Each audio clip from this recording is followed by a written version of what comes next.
बदायूं हत्याकांड ने पूरे देश को हिला दिया है। बदायूं में जिस तरह दो मासूम बच्चों को उनके घर में घुसकर बेरहमी से मार दिया गया, उसे देखकर पूरा देश सहम गया है। इस हत्या को अंजाम देने वाले दो आरोपियों में एक आरोपी साजिद को जहां पुलिस ने एनकाउंटर में मार गिराया, वहीं दूसरे आरोपी जावेद को भी यूपी पुलिस ने गिरफ्तार कर लिया है। हालांकि पुलिस की गिरफ्त में आए दूसरा आरोपी जावेद खुद को निर्दोष बता रहा है। हत्याकांड के आरोपी जावेद का एक वीडियो वायरल हो रहा है, जिसमें वो कह रहा है कि वो सीधा आदमी है। वो कबूल कर रहा है कि उसके बड़े भाई साजिद ने हत्या की है और उसका इस हत्याकांड में कोई लेना देना नहीं है।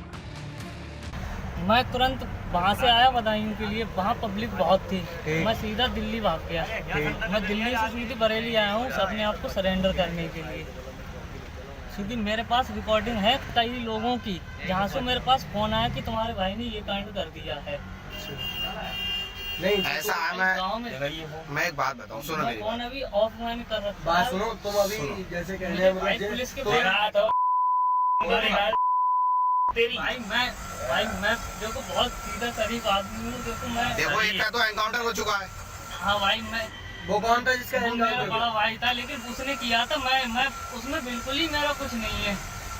मेरा नाम जावेद है ना? मेरा नाम क्या नाम है तुम्हारा? मोहम्मद जावेद। मोहम्मद जावेद। जिला कौन सा तुम्हारा? बदायूं जिला। ठीक है। 12 दिन ले चलो। मुझे भाई पुलिस के हवाले करवा दो, क्योंकि मैं बिल्कुल मेरा दोस्त जिस घर में मर्डर हुआ है ना, वहाँ बहुत अच्छे ताल्लुकात थे हमारे, लेकिन आज तक यही नहीं पता चला। मैं खुद ये सोच रहा हूँ क्या हुआ। वहीं इस मामले में कई बड़े खुलासे सामने आ रहे हैं। बदायूं शहर की बाबा कॉलोनी में दो बच्चों की हत्या करने वाला साजिद पूरे परिवार को मिटाने की तैयारी से आया था। मोहल्ले वालों के मुताबिक जब वो दोनों बच्चों की हत्या करके जीने से नीचे उतर रहा था, तब तक आसपास के कई लोग ठेकेदार के घर के सामने पहुंच गए। जब उन्होंने आरोपी के हाथ में बड़ा सा चाकू देखा, तो उन्होंने आनन फानन ठेकेदार की पत्नी संगीता और मझले बेटे पीयूष को हाथ पकड़कर घर के बाहर खींच लिया। लेकिन इसी बीच साजिद भी भाग निकला। बता दें कि इस हत्याकांड का मुख्य आरोपी साजिद अलापुर थाना क्षेत्र के कस्बा सखानू का रहने वाला है। उसकी दुकानदार ठेकेदार विनोद ठाकुर के घर के सामने सड़क के दूसरी ओर है। वो करीब 2 साल से बाबा कॉलोनी में अपने बाल कटाने की दुकान चला रहा था।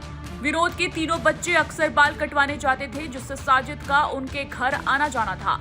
परिवार वालों को कभी ऐसा नहीं लगा था कि वो उनके घर में घुसकर इतनी बड़ी घटना को अंजाम दे देगा।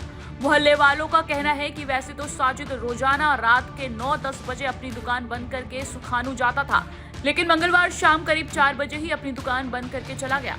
इस पर मोहल्ले वालों को आश्चर्य हुआ था। वो करीब 8 बजे दोबारा अपने साथियों को लेकर बाबा कॉलोनी पहुंचा। उस वक्त विनोद के घर में उसकी पत्नी संगीता, बड़ा बेटा आयुष, मझला पीयूष और सबसे छोटा बेटा आहान उर्फ हनी था। आरोपी अपने कपड़ों में चाकू छुपाकर अपने घर में पहुंचा। उस दौरान तीनों बच्चे नीचे खेल रहे थे। साजिद को देखकर संगीता उसके लिए चाय बनाने चली गई। इतने में साजिद दोनों बच्चों को ऊपर ले गया और उनका काम तमाम कर दिया। मुख्य आरोपी साजिद आयुष और आहान उर्फ हनी की दूसरी मंजिल की छत पर ले गया। उसने पीयूष से कह दिया था कि वो गिलास में पानी लेकर ऊपर आए। जब पीयूष शीशे के गिलास में पानी लेकर ऊपर पहुंचा, तो वहां देखा कि साजिद उसके दोनों भाइयों को बुरी तरह से चाकू से हमला कर रहा था। इस मंजर को देखकर उसकी चीखें निकल गई। उसके साथ से शीशे का ग्लास छूट कर गिर गया। वो नीचे दौड़ा कि तभी आरोपी ने उस पर भी हमला करने की कोशिश की। इसमें पीयूष के हाथ की उंगली भी कट गई। बताया जा रहा है कि विनोद और आरोपी साजिद और उनके दोनों भाइयों से पारिवारिक संबंध थे। 2 साल पहले विनोद ने ही सड़क किनारे खोखा रखने के लिए रुपए भी दिए थे। साजिद का घर में हर समय आना जाना था।